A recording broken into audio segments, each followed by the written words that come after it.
नमस्कार दोस्तों, मैं डॉक्टर अमरेंद्र। आज मेरे पास बहुत ही बढ़िया केस आया है। ये भाई साहब 2-2.5 महीने से परेशान थे। अचानक ड्राइवर बाय ऑक्यूपेशन है। ये अचानक शहडोल से आ रहे थे, रास्ते में किसी दोस्त के यहाँ दशहरे के दिन मिल गए। इनके दोस्त ने, अच्छा दोस्त है इनका, उन्होंने बोला कि भांग मुनक्का की गोली आती है थोड़ा सा बड़े साइज में खाने के लिए। तो इनको 2 गोलियां खिला दिया गया। जब 2 गोलियां खिला दिया गया तो उसके कुछ देर बाद इन पे बदलाव आ गया। मैं इन्हीं से पूछता हूँ क्या बदलाव आ गया, फिर मैं आपको केस बताता हूँ क्या हो गया है। क्या दिक्कत हो गई थी आपको? सर मेरे को 1-2 घंटे बाद देख के बताइए। 1-2 घंटे बाद मेरे को ऐसा हुआ कि मेरा ये दिल की बहुत धड़कन बढ़ने लगी और मेरा मुंह सूखने लगा। सर लगता मैं मर जाऊंगा सर, इतना घबरा गया था सर कि मैं मर जाऊंगा। फिर थोड़ी देर बाद सर मैंने अपने गांव की ऑटो बुक किया। फिर अपने अस्पताल जाते जाते सर मैं बेहोश हो गया। तो मेरे माइंड के अंदर से पूरे संसार की दुनिया भर की कहानी याद आने लगी।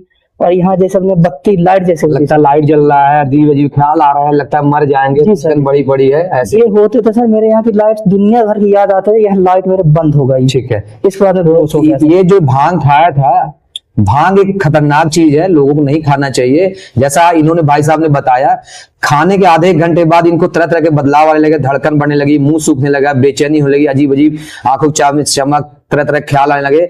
और सबसे खतरनाक, चलने में दिक्कत हो रही, लगता उबड़ खाबड़ गिर जाएंगे, चल रहे थे। और मरने की भावना आ गई कि हम मर जाएंगे, बचा लो सर बचा लो। इसको बोलते हैं फीलिंग ऑफ इम्पेंडिंग डूम।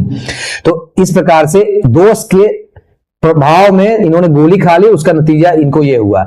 ये फिर इलाज कराने के बाद 1 महीने तक ठीक रहे, लेकिन फिर दोबारा इनको कुछ ऐसे लक्षण आने लगे कि फिर से अब ये बता रहे हैं कि सर 1 महीने बाद हमको जब अचानक से कोई कुछ बात कर देता है इस विषय में, या कोई टोंट मार देता है कुछ भी, तो इनको धड़कन बढ़ने लगी, फिर से बेचैनी होने लगी, लगता है धड़कन निकल जाएगी एकदम, फिर से जान चली जाएगी। और इतना ज्यादा मुंह सूखता है कि जैसे कल हमारे पास ओपीडी में आए, आज हमने इनको भर्ती किया है, ओपीडी में आए थे तो इनका मुंह हमारे पास ऐसे करके आए थे, अजीब निकाल रहे थे, मुंह सूख रहा है, पानी बार बार पी रहे थे। क्यों ऐसा ही था? जी सर जी। खूब पानी पी रहे थे, अब मुंह सूखे जा रहा था। तो इसको बोलते हैं anxiety triggered psychogenic xerostomia. Xerostomia मतलब है मुंह सूखना।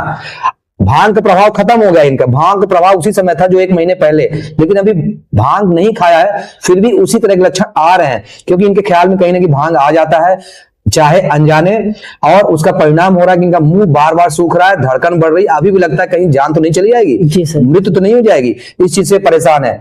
तरह तरह जगह जाकर दिखा लिया इन्होंने, कानपुर दिखा लिया, नागपुर दिखा लिया, दिल्ली दिखा लिया, लोकल मैहर में भी दिखा लिया, लेकिन आराम नहीं मिला। इनकी किस्मत कहो या अपने आप कैसे आ गए यहाँ पे।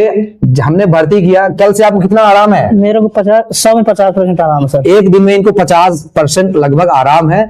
इसलिए आपसे अनुरोध है, पहले तो नशा मत कीजिए, भांग मत खाइए, किसी के प्रभाव मत पड़िए। अगर आप खाते पीते हैं तो सावधान रहिए। और तुरंत कोई भी व्यक्तिगत या व्यवहारिक परिवर्तन होता है, तुरंत डॉक्टर से मिलना है, डॉक्टरी सलाह लेना है, खासकर मनोचिकित्सक के। Thank you very much.